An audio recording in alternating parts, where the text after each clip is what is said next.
Muy bien, mis hermanos, vamos a continuar con la parte del mundo social, político y religioso del Nuevo Testamento y luego vamos a entrar a los evangelios.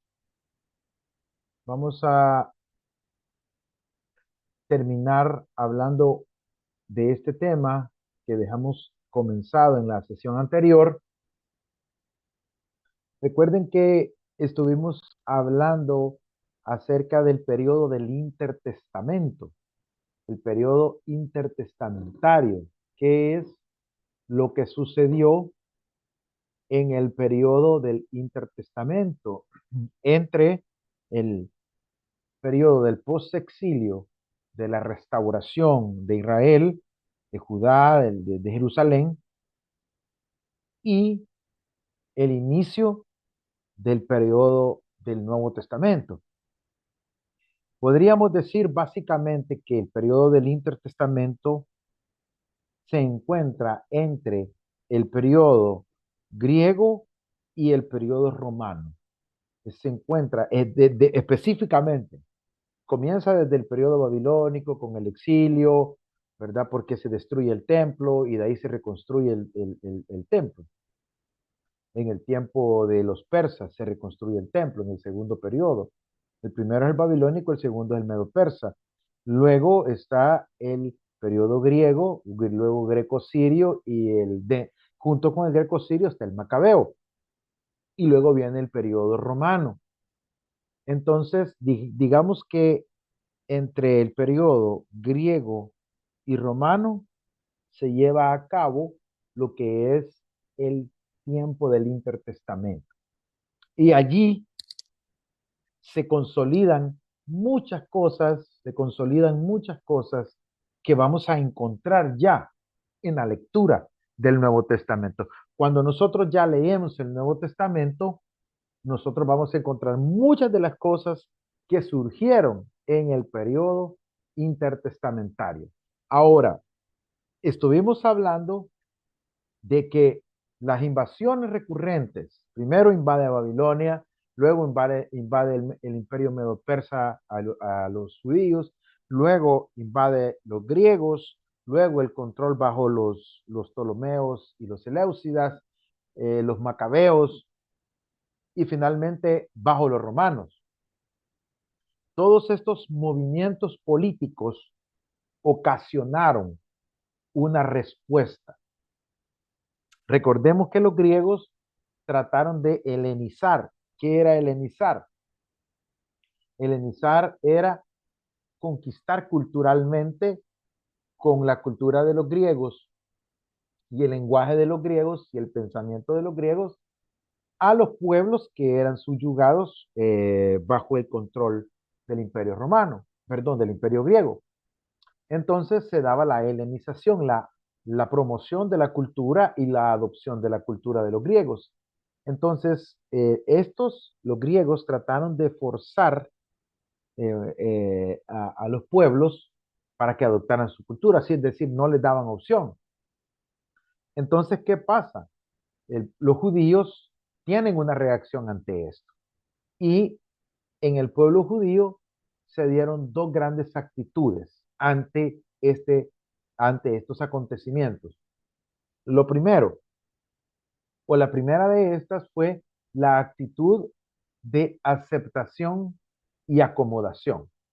Una parte del pueblo judío se acomodó, ¿sí?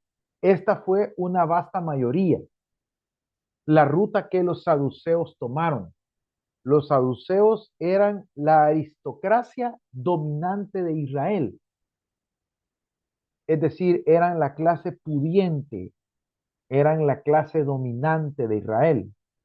Y estos saduceos tenían mucho que perder. Y como resultado de la ocupación romana, ellos podían perder sus privilegios, ellos podían perder su dinero, podían perder sus posiciones. Entonces, ¿qué pasó? ¿Qué hicieron ellos? Lo que hicieron fue cooperar con los romanos en todo lo que fuera posible, con el fin de mantener el poder y la posición. Entonces, un buen grupo del pueblo judío se acomodó a la helenización y a la culturización de los romanos. Se acomodaron, se adaptaron y siguieron adelante. Algo así como los hispanos que vienen a este país y dejan de lado toda su cultura y adoptan la cultura estadounidense. Es decir, ya no tienen una identidad hispana, sino que ya completamente ellos han adoptado todas las costumbres de este pueblo, de esta ciudad, de esta nación, de este país. Entonces, algo así, hubo un grupo de judíos que lo que hicieron fue adoptar las costumbres, el idioma, servir a favor de los griegos, a favor de los romanos, en esos periodos que están a la par, cronológicamente hablando, y mantener así su posición económica y no perdían así los privilegios que tenían. Pero hubo otro grupo dentro del pueblo judío, hubo otro grupo. Y este grupo optó por el rechazo y la rebelión.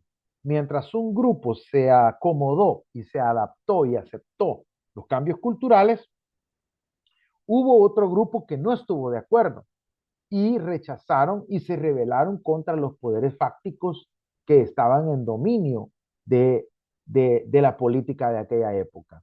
Y este tipo de movimientos se volvió en movimientos de resistencia, es decir, se oponían ante la dominación romana, ante la dominación de los grecos-sirios. Entonces, este tipo de movimiento tomó dos características principales, el movimiento de rebelión y de rechazo. Uno se llamó el celotismo, y estos celotes eran un partido, básicamente eran una especie de partido político revolucionario, lo que hoy conoceríamos como gente de izquierda, ¿verdad? Para más o menos algo así que lo entendamos. Y para los celotes, el único romano bueno era el romano muerto. De entre los años 35 antes del nacimiento de nuestro Señor Jesucristo y el 135 después de Cristo, hubo casi una rebelión continua y un terrorismo nacional a través de la región de Palestina. Es decir, de que este grupo seguía constantemente rebelándose y matando a, a romanos. O sea, ellos a la primera oportunidad que tenían, eliminaban a un romano. O sea, era una revuelta constante. Estos celotes utilizaban un cuchillo que le llamaban sicai, que era un cuchillo muy afilado, que era utilizado para descuartizar a los romanos. Entonces este era un movimiento fuerte, políticamente fuerte, obviamente que no tenía la aceptación de los saduceos ni de este tipo de, de líderes, pero sí era un partido muy fuerte, que el pueblo lo consentía. También dentro este, de esta actitud de rechazo y rebelión ante las culturas invasoras, surgieron los fariseos. Allí nacen los fariseos.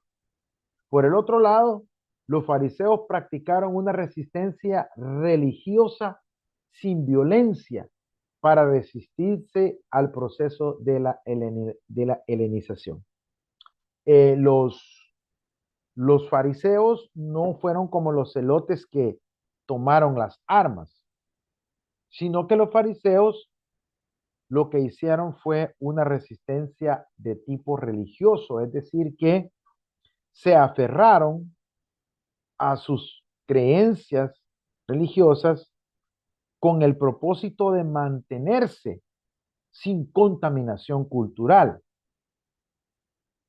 Eh, y a diferencia de los celotes, que eran un movimiento de terrorismo, de violencia, los fariseos no, ¿verdad? Entonces, ellos no tenían este tipo de problema.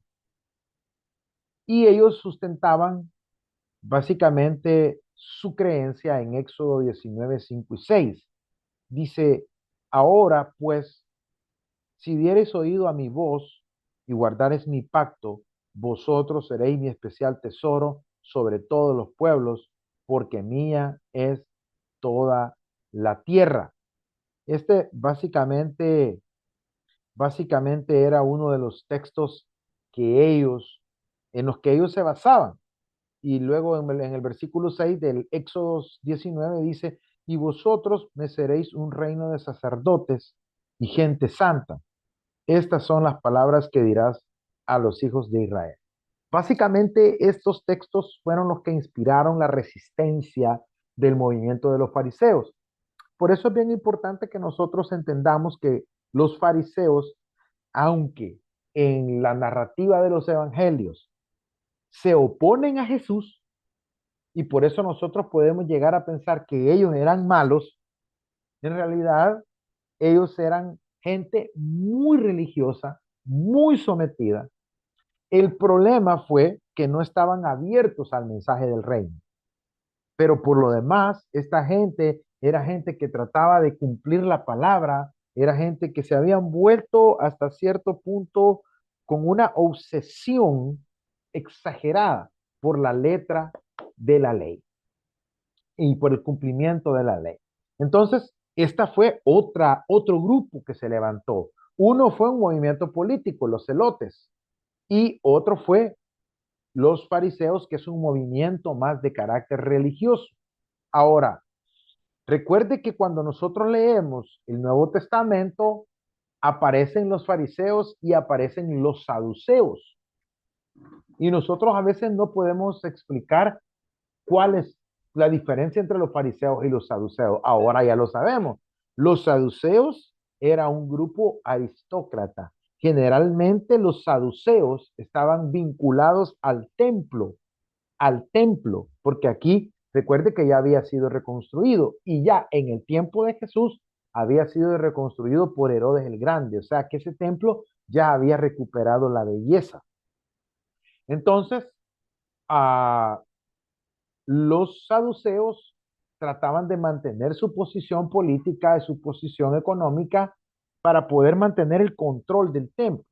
La mayoría de los saduceos estaban relacionados con el sumo sacerdocio, ¿sí? No quiere decir que todos los saduceos eran sumos sacerdotes, no, pero sí estaban relacionados. Los sumos sacerdotes generalmente pertenecían a los saduceos. Muy bien. Eh, Ahora veamos algunas de las doctrinas de los fariseos y veamos algunas de las creencias también de los saduceos. Los fariseos era, ya dijimos, un partido religioso o una secta religiosa o un grupo religioso, y ellos creían en la pureza absoluta requerida con relación a la mesa de comunión. ¿Qué quiere decir esto? Bueno, los fariseos tenían una creencia que iba a haber un banquete en el reino venidero. En el reino venidero, cuando el Señor restaurara todas las cosas, Israel iba a ser el centro de todo, y también en la eternidad iban a tener un banquete. Entonces, ¿qué pasa? Los fariseos decían que esta comunión, para que usted pudiera sentarse a la mesa, usted tenía que ser una persona completamente pura, absolutamente pura. Y eso significaba que no debía de haber quebrantado los mandamientos, y significaba que tenía que haber hecho las ofrendas respectivas de purificación, que en el templo de Jesús, en el tiempo de Jesús, perdón, el templo estaba en funcionamiento. Entonces, los fariseos por eso entraban en conflicto cuando miraban que Jesús, siendo un maestro, comía con pecadores, comía con publicanos, comía con mujeres que eran consideradas rameras, prostitutas. Entonces ellos no entendían eso. ¿Por qué? Porque ellos no se sentaban a la mesa de la comunión con alguien que no consideraban completamente puro. Ellos no iban a compartir una comida en la mesa con alguien que no consideraran puro. ¿Por qué?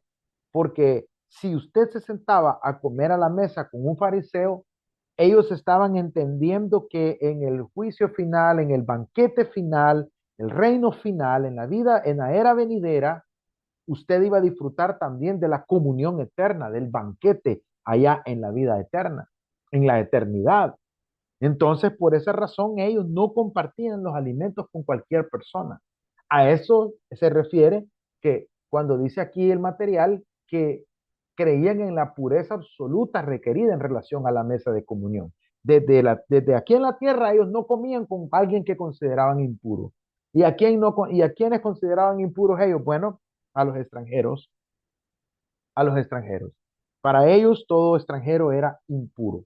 ¿A quién más consideraban impuros ellos? A los soldados romanos. También consideraban impuros a los mismos judíos que se relacionaban con extranjeros. También consideraban impuros a los publicanos, a los que trabajaban de cobrar impuestos, los consideraban impuros. También consideraban impuros a los que trabajaban en la curtiduría de cuero, a los que curtían el cuero, a los curtidores, los consideraban inmundos, los consideraban impuros. Entonces era complicado, tanto así que los fariseos no le daban la mano a cualquier persona, porque ellos consideraban que si te daban la mano, tú los podías contaminar a ellos. Entonces, por esa razón es que habían tantos conflictos en los evangelios entre Jesús y los fariseos, por esta creencia de una pureza absoluta requerida para una mesa de comunión, porque ellos no lo aplicaban solo para la mesa de comunión, sino para todas las áreas de la vida.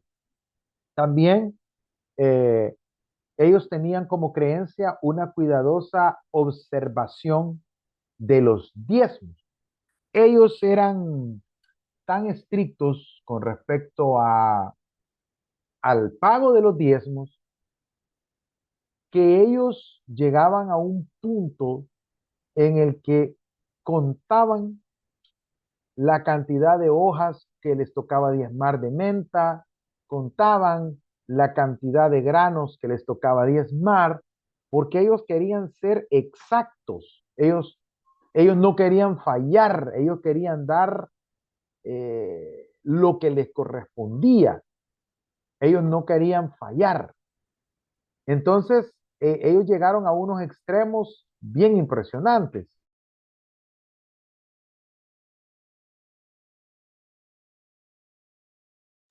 Entonces, como les decía, ellos tenían una cuidadosa observación de los diezmos. A ellos no jugaban con esto. Para ellos era algo sumamente delicado. Ellos no jugaban con este tipo de compromisos, sino que eran muy cumplidos. Por eso le digo de que tenemos a veces el concepto de que ellos eran malos, pero en realidad eran personas muy sinceras en lo que hacían. Lamentablemente la religiosidad se les subió a la cabeza y se terminaron extraviando del espíritu de la ley, es decir, de la forma correcta de practicar la ley. Otra de las creencias de los fariseos era una muy cuidadosa observancia del Shabbat o del día sábado. Recuerde que en la ley del Señor se establecía que ellos debían guardar el sábado, guardar el Shabbat. El Shabbat era una fiesta que ellos observaban desde tiempos muy antiguos y el propósito era el día de reposo para santificarlo a Dios. Es decir, que el día de reposo no era que usted iba a pasar acostado todo el día sin hacer nada, sino que el día de reposo era un tiempo para asistir a la sinagoga y poder estudiar las escrituras, meditar las escrituras, comentar las escrituras y aprender de las escrituras, y luego regresar a casa para tener una cena de Shabbat y contar la historia de la liberación de Egipto y beber una serie de copas que ellos bebían para la celebración de esta fiesta. Entonces, ellos el día sábado no trabajaban, el día sábado lo dedicaban completamente para las cosas religiosas. Ahora, cuál fue el problema y por qué tuvieron tanto conflicto con Jesús? Porque lo que la Biblia manda en realidad es santificar el día de reposo para Jehová.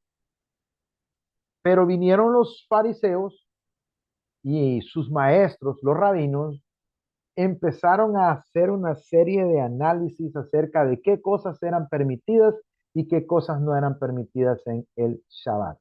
De tal manera, queridos hermanos, que en los tiempos de Jesús, ya cuando el Señor viene, este sistema estaba tan consolidado que ellos llegaron al extremo de discutir cuántos pasos se podían dar en el Shabbat. Imagínense, imagínense la creencia de ellos. Ellos llegaron a concluir que en el Shabbat se permite caminar libremente dentro de los límites de una ciudad o dentro de un área cercana. Pero lo más que una persona podía caminar eran 2000 codos. Estamos hablando más o menos de 960 metros. 960 metros o 0,6 millas, que era lo más que podían caminar. Y no se puede correr a menos que usted vaya a hacer alguna especie de mandamiento o asignación que se le haya dejado. Ahora, por ejemplo, cuando usted lee en el libro de los Hechos, dice de que los discípulos estaban fuera de Jerusalén camino de un día de reposo, dice. Entonces nosotros podríamos pensar que todo el día caminaban para llegar de un lugar a otro, y no. Lo que nos está diciendo era que se encontraban a un aproximado de 0,6 millas, es decir, 2000 codos, porque era lo permitido caminar. Si usted caminaba más pasos de esos, usted ya estaba incumpliendo lo que era el Shabbat. Ya usted estaba ah, quebrantando el sábado. Otra cosa que no se podía hacer en el Shabbat era trillar. Para nosotros esas cosas son un poquito difíciles de entender porque ya no vivimos en ese contexto, ¿verdad? Pero los judíos trillaban el trigo. Ellos tomaban las gavillas de trigo y las molían, vamos a decir así, utilizando piedras. Hay unas piedras de molino que las giraba un buey. Que le ponían un yugo al buey y hacían que el buey girara la piedra o la giraban los humanos también. Y esto trillaba el trigo y le quitaba la cascarita y si le daba más vueltas, pues lo molía. También usted podía golpear con con un aventador el trigo para separar la cascarilla. Entonces, esta cascarita que estaba en el trigo se quitaba para podérselo comer. Entonces, en una ocasión en los evangelios, Jesús iba caminando con los discípulos y viene uno de los discípulos y agarra una espiga de trigo maduro y dice que se la come. Entonces estaban los fariseos y los acusan de haber quebrantado el Shabbat. ¿Por qué? Porque cuando ellos trillaban, o en este caso los discípulos, para poderse comer ese trigo maduro, para podérselo comer, lo tomaba en sus manos y hacía este movimiento para trillarlo y que se cayera la cascarita que traía el trigo. Y esta acción de hacer esto, los fariseos decían que era trabajar, era trabajo y no era permitido. era un quebrantamiento del Shabbat. Entonces tienen un gran debate con Jesús a causa de esa acción que los discípulos hacen con sus manos, restriegan el trigo entre sus dos palmas para quitar la cascarita y luego se lo comen. Ellos, los fariseos, decían, ese es un trabajo y un quebrantamiento de la ley. Entonces Jesús les argumenta y les dice, ustedes, si un animal de ustedes se va en un hoyo, ustedes lo dejan ahí o lo sacan. Entonces ellos dicen, pues lo sacamos. ¿Y eso por qué no es quebrantar el Shabbat? ¿Y por qué si mis discípulos tienen hambre y comen un poquito de trigo con la mano, trillándolo con la mano, ustedes dicen que está trabajando? Y sacar un animal, un asno o un buey de un hoyo no es trabajo. Y por eso es que Jesús les dice, el día de reposo se hizo por causa del hombre y no el hombre por causa del día de reposo. ¿Qué les está diciendo Jesús? Que el sustento de la vida está por encima del cumplimiento metódico de la observancia del Shabbat, porque eso no era lo que Dios pedía. Esa ya era una exageración que ellos habían caído. Entonces, vea qué importante es conocer las doctrinas de los fariseos, porque esto nos va a permitir entender las confrontaciones constantes que ellos están teniendo con Jesús a lo largo de los evangelios. Ahora veamos también acerca de los saduceos. Los saduceos tenían otro tipo de creencias. Por ejemplo, los saduceos solo reconocían el Pentateuco como la palabra divina, como la autoridad divina. Los fariseos reconocían el Pentateuco, los libros históricos, los libros poéticos y los libros proféticos como la palabra de Dios.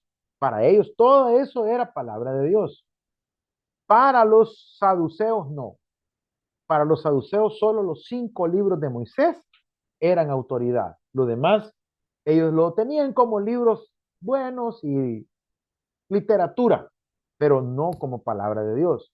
Ellos, los saduceos, tampoco aceptaban ninguna enseñanza religiosa que no fuera explícitamente en los 5 libros de Moisés.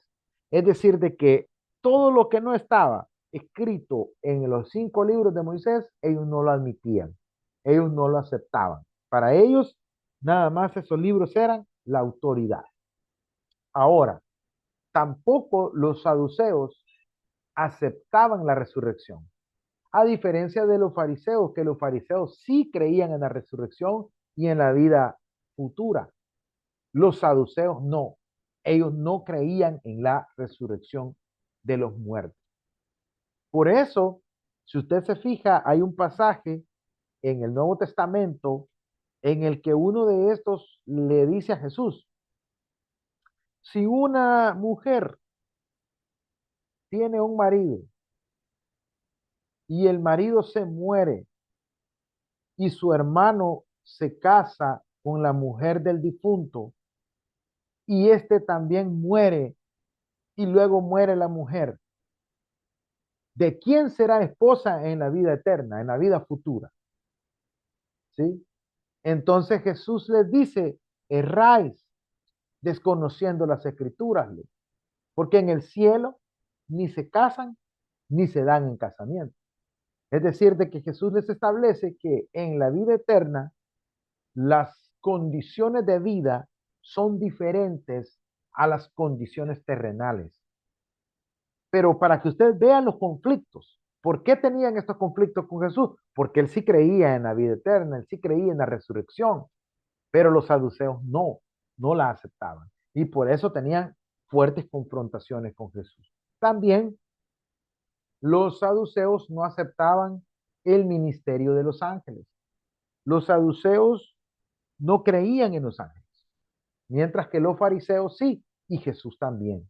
Entonces, vea ahí, hay otro punto que no está, no estaban de acuerdo. Vamos avanzando. Ahora, dentro de estas reacciones, Ya vimos lo que son las de aceptación y las de rechazo. Pero en el tiempo de Jesús, algo importante que nosotros debemos saber son los grupos sociales. Habían algunos grupos sociales que son importantes que sepamos, porque son mencionados constantemente en el texto de los evangelios. Y los primeros que vamos a mencionar son los cobradores de impuestos o los famosos publicanos. Su misma ocupación aceptaba la dominación romana y por tanto los publicanos o cobradores de impuestos eran vistos como colaboradores del enemigo de Israel. En pocas palabras, los publicanos eran considerados traidores, traidores. Hoy entiende por qué a los fariseos les molestaba y a los saduceos les molestaba que Jesús se relacionara con publicanos, porque ellos los consideraban a los publicanos traidores, gente que se había vendido, gente que se había vendido a los enemigos de Israel. También los publicanos estaban en contacto continuo con extranjeros y al estar en contacto continuo con extranjeros, ellos los consideraban como impuros ritualmente. Entonces decían, los publicanos se relacionan con los romanos, constantemente están en relaciones de negocios, de trabajo. Entonces, los publicanos son gente que está impura permanentemente, constantemente impuros. Mire qué tremendo. Los fariseos rechazaban a los saduceos, perdón, a los publicanos, también los saduceos. Los publicanos también eran vistos como ladrones y como extorsionadores. ¿Por qué? Ellos cobraban impuestos. El problema era que cobraban más de lo que debían para agarrar una parte para ellos y otra parte la reportaban a Roma. Ahora, ¿por qué extorsionadores? Bueno, porque ellos eran capaces de detener a un comerciante que venía entrando a la ciudad a vender y le decían, tú tienes que pagar X cantidad de impuestos. Y si el comerciante les decía, mira, pero no he vendido nada todavía, ¿cómo te voy a pagar el impuesto de algo que no he vendido? Entonces, lo que hacían los, los publicanos era que le decían, ok, como no has vendido y si no me pagas, yo no te voy a dejar que vendas, entonces te voy a prestar el dinero del impuesto y te voy a cobrar un interés por el tiempo que vas a tardar en pagarme. Entonces, el mismo publicano le prestaba dinero al comerciante para pagarse a sí mismo el impuesto y no conforme con eso, le cobraba todavía intereses. Entonces se puede imaginar el repudio que esto generaba a los comerciantes. Por esa razón es que los publicanos eran completamente odiados, rechazados. Y algo más, los cobradores de impuestos tenían terminantemente prohibido asistir al templo y a la sinagoga. Ellos no eran bien vistos ahí. Nadie los quería ahí. No tenían permiso para entrar al templo ni a una sinagoga porque eran considerados impuros. Así que hoy entiende por qué era impactante el ministerio de Jesús al predicarle a este tipo de sujetos, porque para ellos no había salvación. Ellos estaban completamente condenados por la religión actual del tiempo de Jesús. Condenados. No podían acercarse ni a la sinagoga ni al templo. Condenados, sin salvación. Y ahora imagínense lo escandaloso que era ver a Jesús sentado a la mesa de un publicano. ¿Recuerda usted la historia de Zaqueo? Él estaba ahí con Zaqueo el publicano. Mateo era un cobrador de impuestos y Jesús lo llamó para que fuera su discípulo. Ahora entiende el choque que había ahí, un choque cultural, un choque religioso. Y decían, no, ¿y cómo va a ser este el Salvador? ¿Cómo va a ser este el Mesías? Y ahí anda con publicanos, ahí anda con traidores, comiendo, yendo a las casas de... Si estos no tienen derecho. ¿Se da cuenta el impacto que tiene el ministerio de Jesús ante las personas que eran desahuciadas espiritualmente? Y hoy entiende usted por qué es importante que tengamos esta clase para poder entender mejor lo que son los contextos de los versículos del Nuevo Testamento. Entonces vea qué importante. Había otro grupo social que se llamaban los Amharets. Los Amharets eran conocidos como los hijos de la tierra, así les llamaban. Y estos Amharets no podían comprar los sacrificios para mantener pureza ritual. Entonces los fariseos lo consideraban como padres de impureza. Ahora, por esta razón, estos Amharets eran campesinos que vivían en las orillas, que vivían en las afueras de la ciudad y que por ende no tenían acceso a mucho dinero. Ahora, ellos no podían comprar los sacrificios para mantener la pureza ritual. ¿Por qué razón? Porque aquí viene un punto bien importante.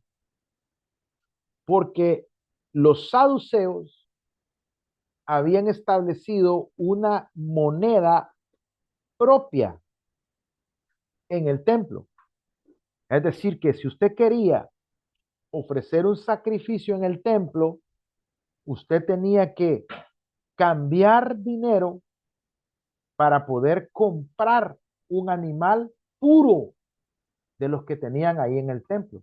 O sea, que ellos habían hecho el atrio de los gentiles. El templo tenía atrios, que eran espacios donde se juntaba la gente para adorar. Estaba el atrio de los gentiles, estaba un atrio para los hombres y estaba ya el lugar donde se ofrecían los sacrificios. Las mujeres no podían entrar. Entonces, imagínense, los saduceos vendían animales y tenían cambistas adentro del templo. Entonces, si usted quería ofrecer un sacrificio, tenía que comprar la moneda que ellos ocupaban adentro del templo. Y no solamente comprar la moneda, sino comprar los animales adentro del templo. Y estos hombres, campesinos humildes, que venían de las afueras y traían sus cabritas, sus ovejitas, sus corderitos para hacer los sacrificios, ellos no los aceptaban porque decían que eran impuros y que si ellos querían ofrecer sacrificios a Dios, tenían que cambiar la moneda y comprar el animal adentro en el templo para poderlo ofrecer. De tal manera que esta gente, como no alcanzaban para hacer eso, eran rechazados por su pobreza, eran marginados. Por eso les llamaban padres de impureza, porque nunca tenían para pagar los sacrificios de purificación. Entonces eran considerados completamente impuros. Otra de las clases sociales que habían o de los grupos sociales del tiempo de Cristo eran los pecadores. Así se les llamaba, los pecadores.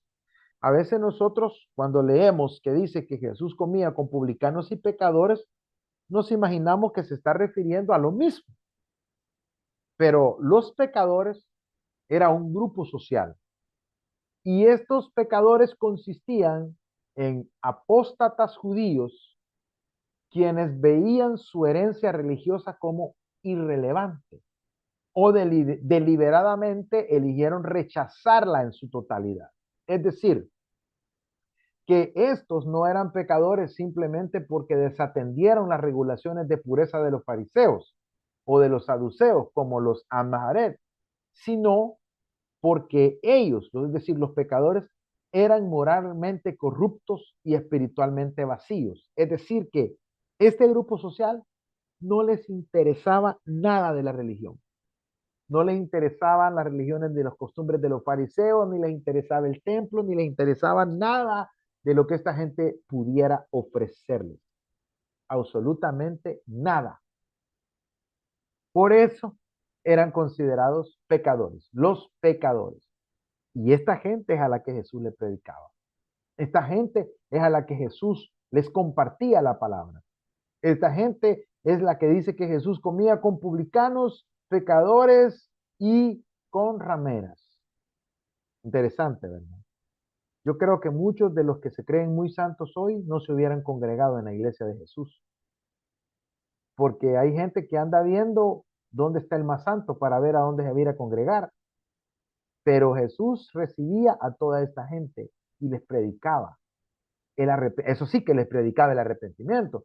No los dejaba como están, porque hay gente que dice, no, aquí no importa nada, pero no le predican el arrepentimiento a la gente. Y ese es un error también. O sea, si tú estás acercándote a Dios, debes arrepentirte. Jesús predicaba el arrepentimiento. Entonces no nos confundamos, ¿verdad? No vayamos a creer, miren, Jesús recibía a las prostitutas y seguían siendo prostitutas y recibía a los publicanos y seguían siendo publicanos. No, Mateo se convirtió en un evangelista. Dejó de estar robando ahí de publicano, de ladrón y se volvió en un evangelista. Saqueo también escuchó el mensaje y se arrepintió y cambió su vida. Y prueba de eso es que Saqueo devolvió, hizo lo que se llama la restitución. Entonces, pero Jesús no le negó la palabra ni a los publicanos, ni a los amaret, ni a los pecadores. Jesús no les negó el mensaje. Muy bien, entonces yo quiero que nosotros hoy veamos qué importante es toda esta información que yo les he compartido.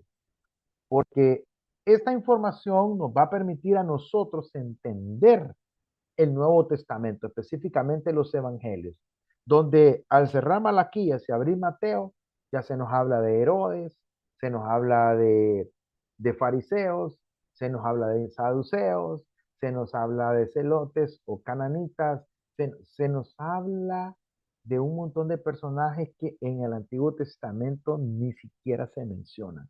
Ahora ya sabemos que son resultado de estas constantes invasiones y dominaciones políticas y sociales que el pueblo recibió en el periodo entre los griegos y los romanos, más también parte del periodo persa. Entonces, ahí está. Ahora ya tenemos una visión más clara de lo que hay en el Nuevo Testamento. Y vamos a entrar ahora a hablar sobre los libros del Nuevo Testamento. Antes de continuar, quiero preguntar si alguien tiene alguna duda o algún comentario acerca de lo que les he mencionado, de los saduceos, de los fariseos, de los celotes, ¿sí? De esto que hemos comentado. Si alguien tiene alguna duda, si tiene algún comentario, bueno, por cierto, ahora entienden por qué Jesús se enfureció y tumbó las mesas de los cambistas y sacó los animales. ¿Por qué? Y les dijo, mi casa, casa de oración será llamada, mas vosotros la habéis convertido en cueva de ladrones. Por eso Jesús estaba reclamándole, porque habían creado todo un sistema de negocio adentro de la iglesia, del templo. Habían creado todo un sistema de negocio adentro del templo. Cambistas, ¿para qué? Para comprar la moneda que traían y dar la moneda santa que ocupaba en el templo. Para vender animales, porque los que tú traías de allá no te funcionaban aquí. Entonces nosotros te vendemos nuestros animales santificados para que puedas adorar a Dios. Mire qué interesante, mi hermano. Todo esto que aprendemos nos permite entender mejor, ¿verdad? Lo que pasaba en el tiempo de Cristo. Muy bien. No sé si tiene alguien algún comentario acerca de esto que les he mencionado. Puede abrir su micrófono o tiene alguna pregunta antes que entremos ya a lo que son los evangelios.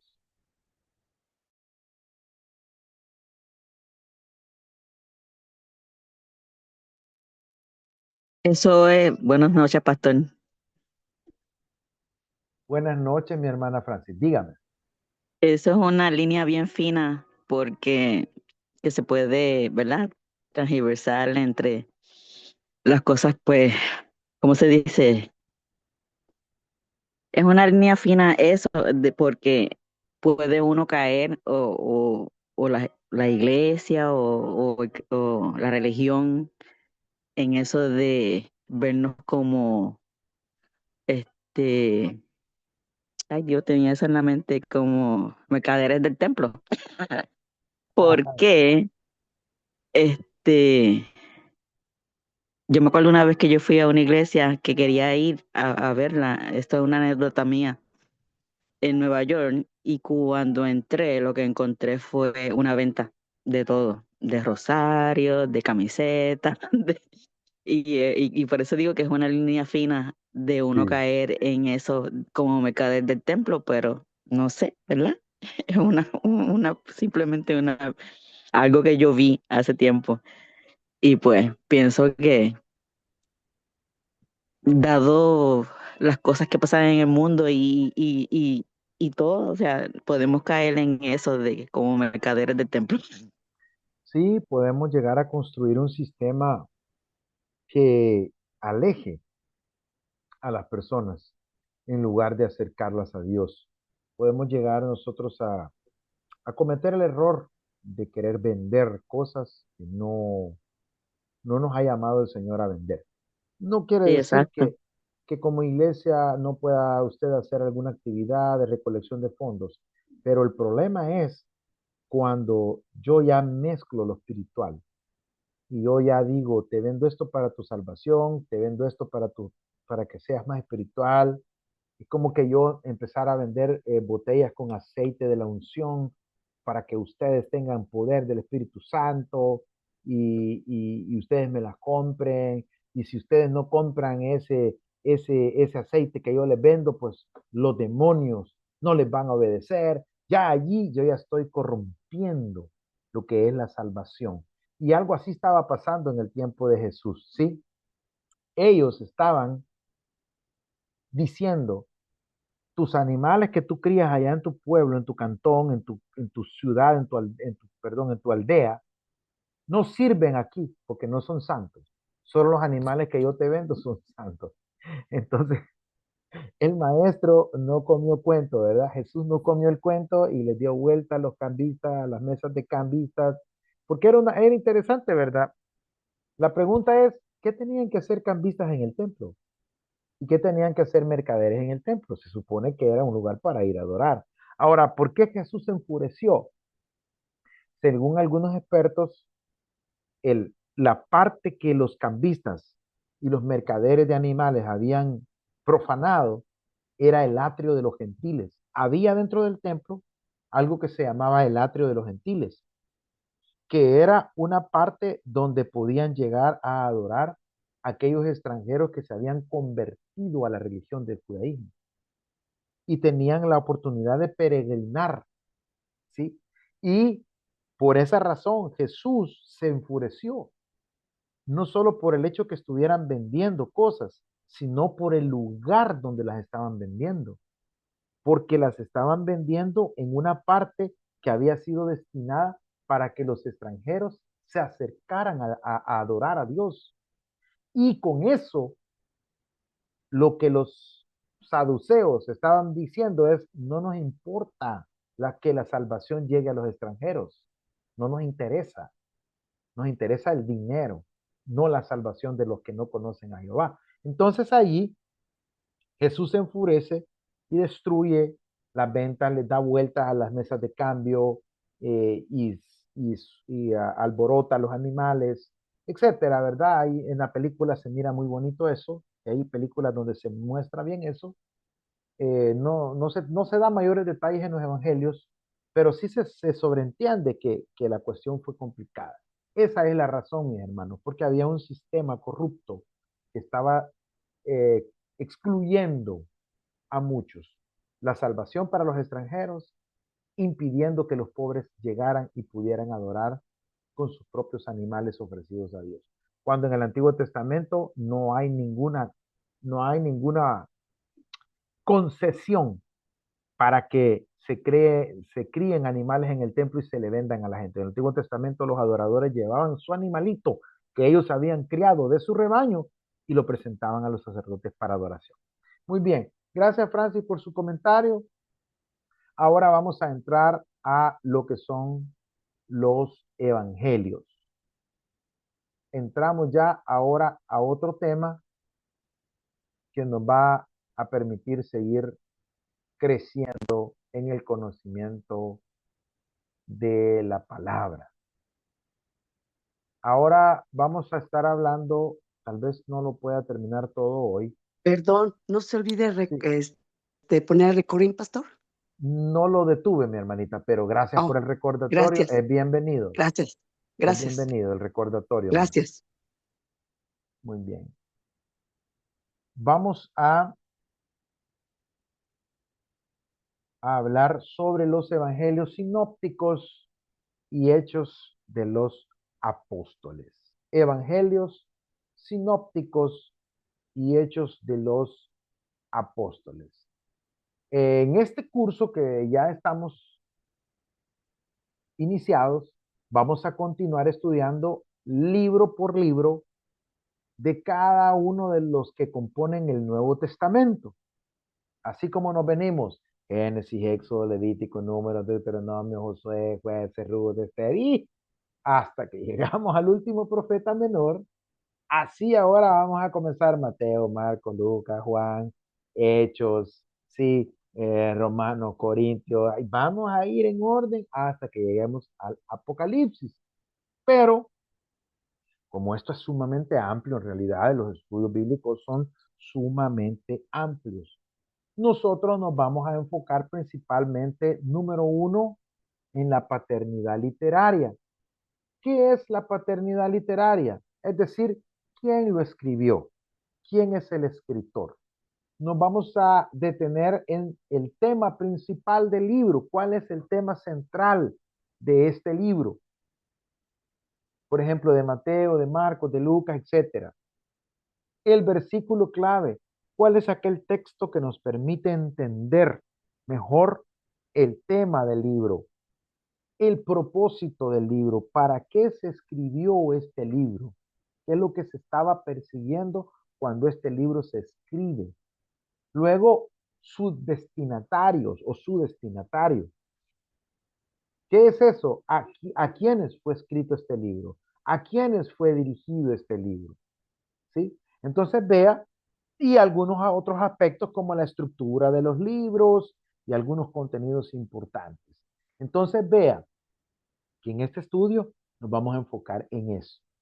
Y vamos a empezar con el primer libro del Nuevo Testamento, que en este caso está por orden literario, no cronológico, por cierto, porque si fuera el orden cronológico, tendríamos que empezar estudiando Primera de Tesalonicenses, porque ese es el libro más antiguo del Nuevo Testamento. Primera de Tesalonicenses es el primer libro que se escribió. Entonces, pero vamos a comenzar en el orden literario, ¿sí? Mateo, Marcos, Lucas, Juan, ¿verdad? Mateo, Marcos, Lucas, Juan y Hechos. Aunque Lucas lo vamos a estudiar junto con Hechos porque eran un solo libro. Vamos a empezar entonces con el primero del Nuevo Testamento hasta que finalicemos con el libro de Apocalipsis. Y si usted se fija, aquí hay una palabra en el inicio de la presentación que les he mostrado y es la palabra sinóptico. La palabra sinóptico. Y la pregunta que surge es, ¿por qué se llaman, por qué se llaman evangelios sinópticos? ¿Por qué se llaman, o cuáles, primero, cuáles son los evangelios sinópticos y segundo, por qué se les llama sinópticos? Bueno, los evangelios sinópticos a saber son Mateo, Marcos y Lucas. Juan no es un evangelio sinóptico. ¿sí? Mateo, Marcos y Lucas son los tres evangelios sinópticos. Ahora, ¿por qué se le llaman sinópticos? Porque comparten gran cantidad de contenido y estructura y redacción. Y esto permite darles una vista de conjunto, ¿sí? La palabra sinóptico viene del griego sinópticos y lo que significa es síntesis o visión de conjunto, ¿sí? Y esto es porque sus relatos paralelos sobre la vida de Jesús se pueden organizar en columnas para ser comparados. Es decir, que hay relatos que están en Mateo, en Marcos y en Lucas. Hay relatos que están en los tres libros. Y si usted los puede poner en columnas, usted puede verlos y puede darse cuenta que son idénticos. Algunos son iguales, otros tienen algunas modificaciones, pero hablan de un mismo acontecimiento.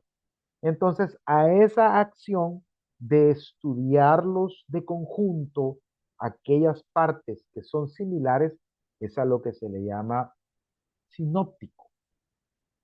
Y hay algo también que se llama el problema sinóptico. ¿Qué es el problema sinóptico? El problema sinóptico es cuál de los evangelios fue el primero y cuál tomó del otro evangelio. ¿Cuál de los evangelios?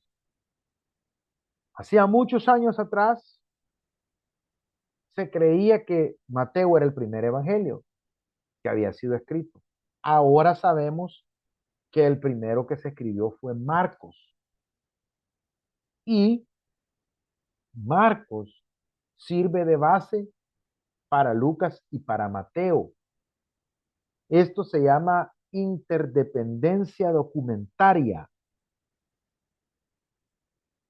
Marcos sirve de base para Lucas y para Mateo, pero Marcos toma de otra fuente que se llama Q, la fuente Q, que viene de la palabra alemán Quell, y Quell lo que significa es fuente. ¿Y qué es eso de la fuente Q, Pastor Marlon? Es una colección de dichos de Jesús.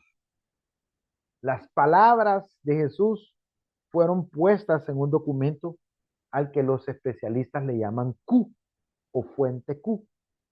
Y esos dieron fuerza literaria o fuente literaria, sustento literario a la redacción del Evangelio de Marcos. Y por ende alimentan a Mateo y alimentan también a Lucas. Ahora, ¿por qué les estoy diciendo todo esto? Porque nosotros podemos pensar que los discípulos iban escribiendo las cosas que Jesús iba diciendo y que iba haciendo en el momento. Y no fue así.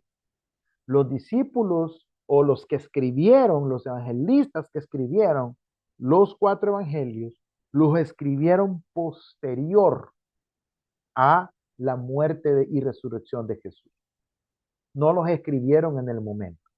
Entonces, por eso que habían unas fuentes que tenían los dichos de Jesús y estas fuentes ayudaron a darle orden a la historia de Jesús. Por eso los evangelios no son una autobiografía de Jesús, aunque contiene información biográfica de Jesús, pero no son una autobiografía, porque si usted se fija, de la infancia se pasa a la adultez de Jesús.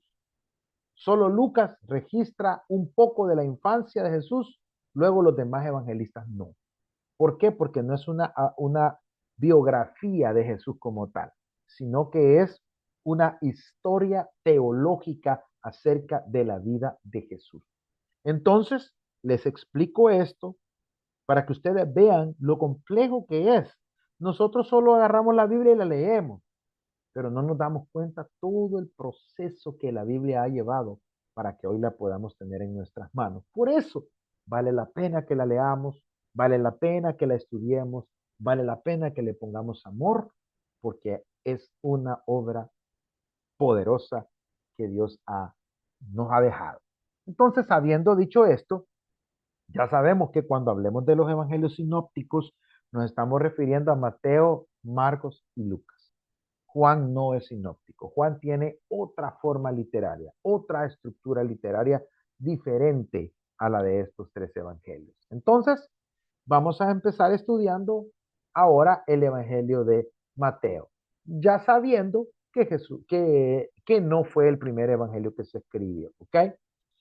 Mire la fotografía que le puse ahí, la fotografía de Jesús entrando triunfante en su burrito, en su pollino, a Jerusalén.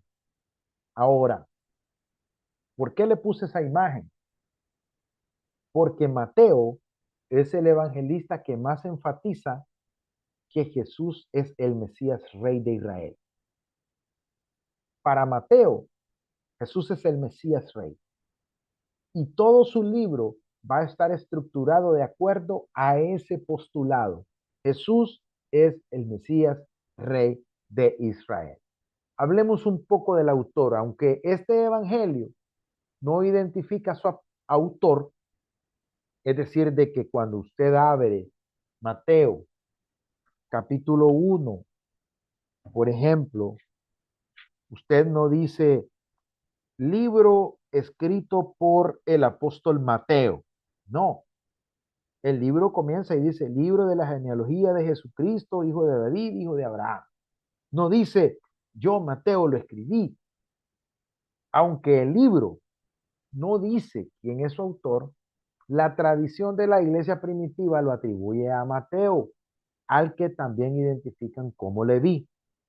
Hoy en día se discute mucho si Leví es el mismo Mateo, pero son discusiones muy profundas que no quisiera que entráramos, porque eso nos tomaría demasiado tiempo y a la larga no vamos a lograr saber a ciencia cierta. Recuerde que estos libros del Nuevo Testamento, al igual que los del Antiguo Testamento, se escribieron hace muchos siglos ya y difícilmente vamos a poder tener datos que sean completamente puntuales en cuanto a fechas y en cuanto a autores. Pero sabemos que el autor principal es Dios, porque Él es el que lo inspiró, y el autor humano, en este caso, juega un papel secundario. Pero la tradición cristiana lo ha atribuido siempre a Mateo y lo identifica como el mismo Levi. Además, eh, este había sido cobrador, perdón, de impuestos y luego perteneció al grupo apostólico de Jesús, de los dos. Además de su nombre y su ocupación, no se sabe más acerca de Mateo.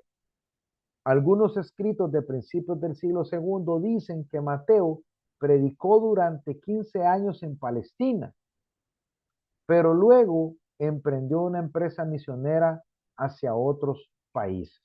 Algunos piensan que Mateo llevó el evangelio en el idioma copto, de verdad, en el idioma etíope. Algunos piensan que él llevó el evangelio a esos lugares, pero pues son tradiciones, no tenemos datos históricos que sean comprobables. Pero sí hay ciertas leyendas que cuentan esto acerca de Mateo. ¿En qué fecha se escribe el libro de Mateo? Bueno, algunos dicen que Mateo fue el primer evangelio en escribirse.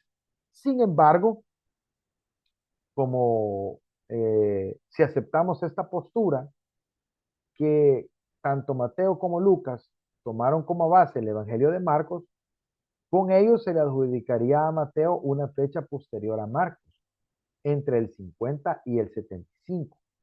Es decir, de que antes se creía que que Mateo era el primer evangelio escrito. Sin embargo, ahora se sabe ya que no es así. Entonces, más o menos esto eh, estaríamos hablando que Mateo pudo haber sido escrito posterior a Marcos. Y esto es entre el año 50 y el año 75 después de Cristo. Ahora, ¿con qué propósito se escribió el libro de Mateo? El propósito de Mateo era presentar a Jesús no solo como el Mesías, no solo como el ungido, no solo como el elegido, sino también como un hijo de David, como el hijo de David que era heredero de las promesas hechas a David, de un reinado eterno. ¿Se acuerda cuando vimos de la teocracia a la monarquía, de la monarquía a la dinastía? Pues por esa razón es que se dice que Jesús es hijo de David. ¿Qué es lo que se quiere decir con eso? Número uno, que es un descendiente genealógico de David, que desciende de la línea biológica, vamos a decirlo así, humana del rey David. Lo identifican con el rey David. ¿Y por qué con el rey David y no con el rey Saúl? Porque David era el heredero de la promesa que su trono sería eterno. Obviamente se esperaba que de un hijo de David surgiera un rey que iba a gobernar para siempre. Y se le atribuye entonces a Jesús esta, esta cualidad de hijo de David. ¿Sí? Entonces Mateo no solo lo quiere presentar como Mesías, como el ungido, sino como el hijo de David, el heredero de la promesa de un trono eterno. Y Mateo elabora esta verdad de una manera que pudiera ayudar a los cristianos en sus controversias con los judíos. ¿Por qué? Porque conforme siglos fueron pasando o los años fueron pasando, los cristianos se fueron separando de los judíos. A un principio, cuando usted lee el libro de los Hechos, estos estaban unidos. De hecho, se iban a reunir a las afueras del templo de Salomón. El cristianismo en sus inicios era considerado un movimiento dentro del judaísmo. Pero con el pasar del tiempo, conforme fue agarrando más fuerza y la doctrina en que Jesús era el Hijo de Dios fue volviéndose más común, entonces los judíos empezaron a rechazar a los cristianos porque consideraban que Jesús no era hijo de David ni era hijo de Dios. Entonces Mateo escribe su libro para demostrar, para ayudar a demostrar que Jesús sí era un descendiente de David. Y por tanto, los cristianos podían argumentar esto a un judío. Por eso dice que los que querían ayudar a los cristianos en las controversias con los judíos, porque los judíos negaban esta situación. Mateo muestra que Jesús es el cumplimiento de las profecías del Antiguo Testamento y que la ley adquiere un nuevo significado y se complementa en la persona y las palabras y la obra de Cristo. Mire qué interesante es. ¿Por qué? Porque esto nos enseña que las profecías del Antiguo Testamento para Mateo apuntan a Jesús. Es decir, Jesús es el cumplimiento de todo lo que los profetas hablaron. Por eso, usted va a encontrar constantemente en el Evangelio de Mateo, usted va a encontrar constantemente que Mateo dice, y esto fue lo dicho por los profetas, y para que se cumpliese lo dicho por el profeta. ¿Por qué? Porque ellos están interesados en demostrar, o el escritor del libro de Mateo está interesado en demostrar que Jesús es el Mesías Rey, ¿sí? Descendiente de David y que fue anunciado por los profetas. Muy bien. Además de esto, el libro de Mateo tiene el propósito de señalar que el rechazo de los judíos hacia Jesús también es un cumplimiento de las profecías y que los privilegios divinos del pueblo escogido serán transferidos al pueblo gentil. Esto es tremendo, hermano. Mire, vamos a ver Mateo 21:43, por favor. Espero que tenga usted ahí su Biblia para que vaya usted conmigo eh, buscando estos textos que son muy, muy importantes. Mateo 21:43. Vea lo que dice. 21:43. Dice,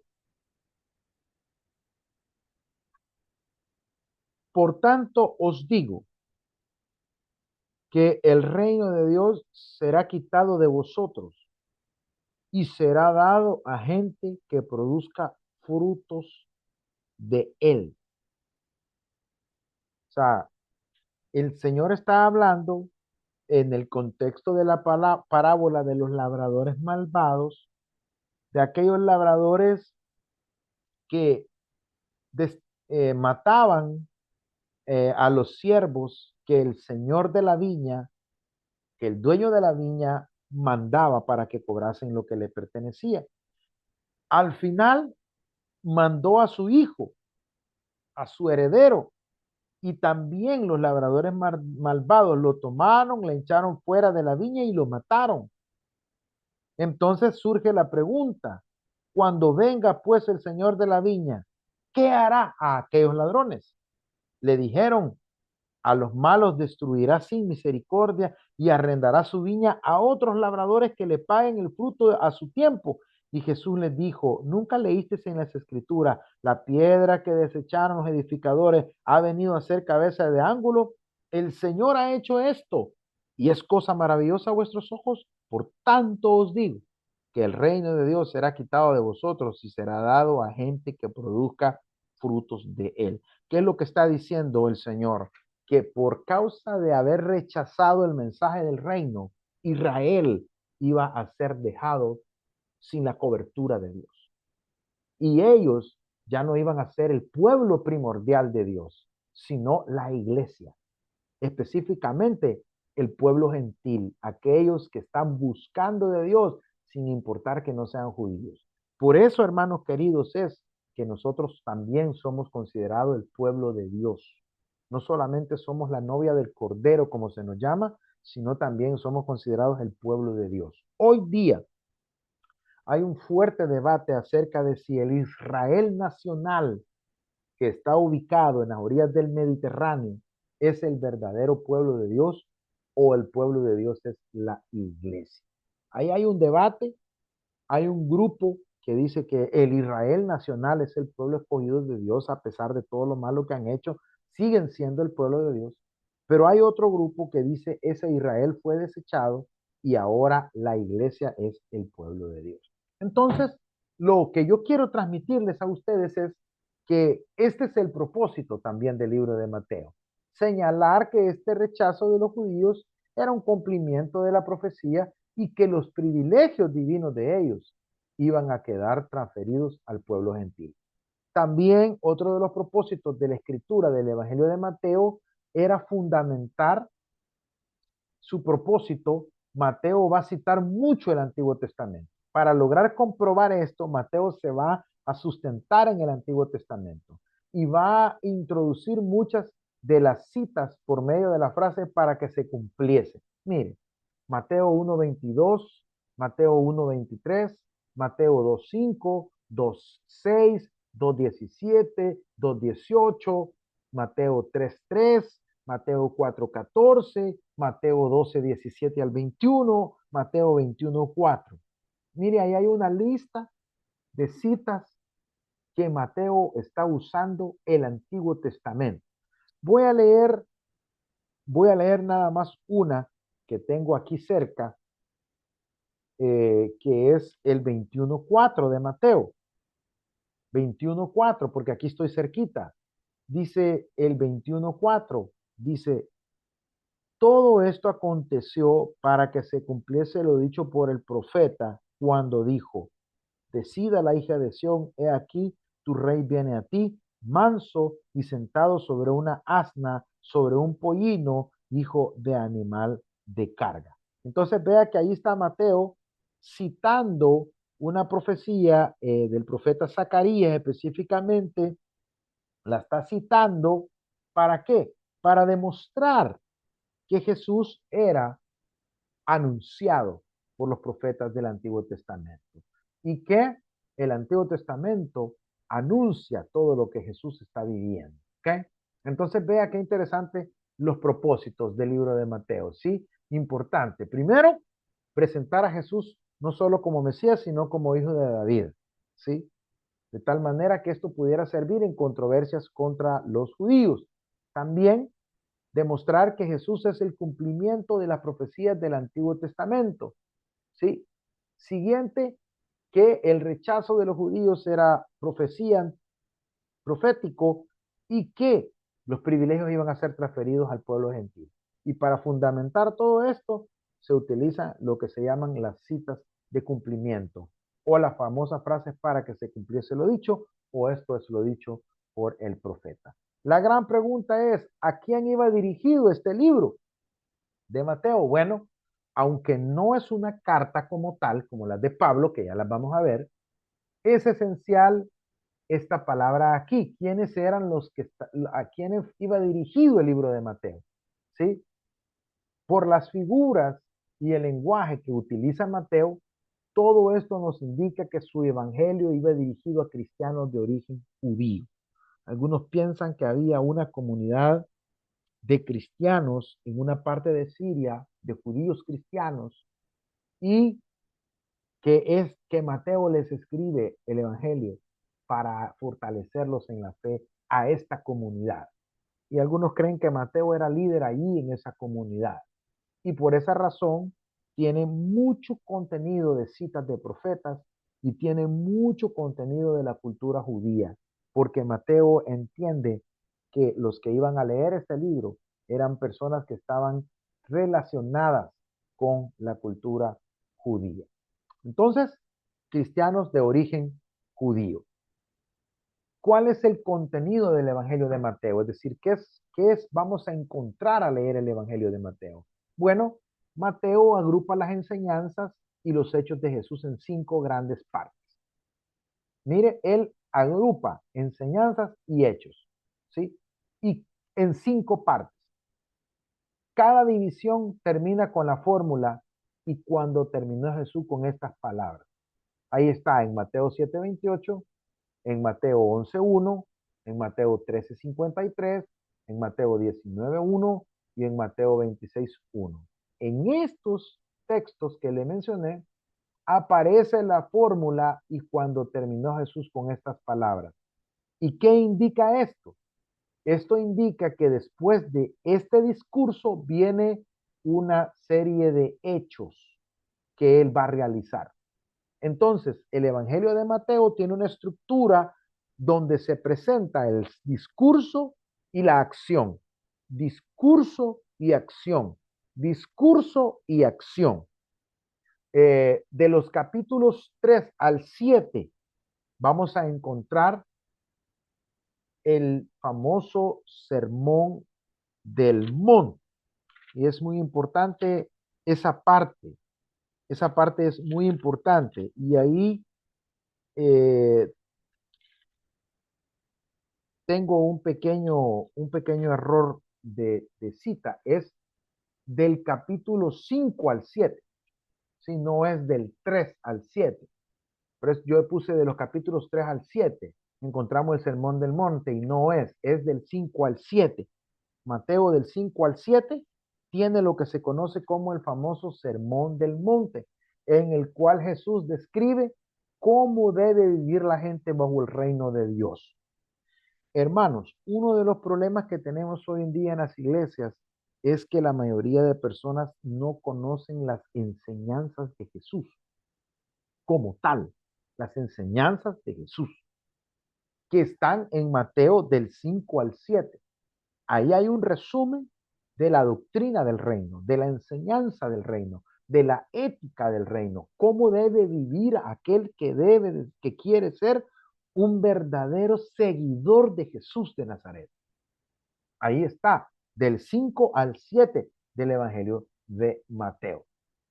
Ahora, ¿cuál es el énfasis de Mateo? Mateo es marcadamente didáctico y se enfoca más en la enseñanza de Jesús. ¿Qué quiere decir eso? Cuando usted comienza a leer el Evangelio de Mateo, usted se va a dar cuenta que hay párrafos largos, largos, donde Jesús no sana a ningún enfermo. Por ejemplo, aquí vuelvo al ejemplo del capítulo 5. Mire, comienza en el capítulo 5 y luego capítulo 6 y luego capítulo 7 Estamos hablando, miren, el capítulo 5 tiene 48 versículos. El capítulo 6 tiene 34 versículos. Y el capítulo 7 tiene 28 versículos. Estamos hablando aquí nosotros de casi, casi 100 versículos. Casi 100 versículos. Estamos hablando de 48 más 34. Ahí tenemos casi 80 versículos. Casi 100 versículos. Solo de enseñanza. Solo de enseñanza. Imagínense. Y ya después viene en el capítulo 8, viene ya una serie de sanidades, de milagros. Por ejemplo, que el Señor va a realizar. Entonces, el libro de Mateo, por eso se dice que tiene un énfasis marcadamente didáctico, porque le interesa prestar mucha atención a los discursos de Jesús. Ahí va a encontrar usted enseñanzas y discursos largos que en otros evangelios no se encuentran igual, se encuentran más cortos. Entonces, ese es el énfasis del evangelio de Mateo. Muy bien, mis queridos hermanos, ahora nos quedamos ya introducidos al evangelio de Mateo. Vamos a ver la próxima clase Marcos, Lucas, Hechos y Juan. En la próxima clase vamos a estudiar estos evangelios que nos hacen falta. Si alguno de ustedes tiene alguna pregunta sobre el evangelio de Mateo, este es el momento.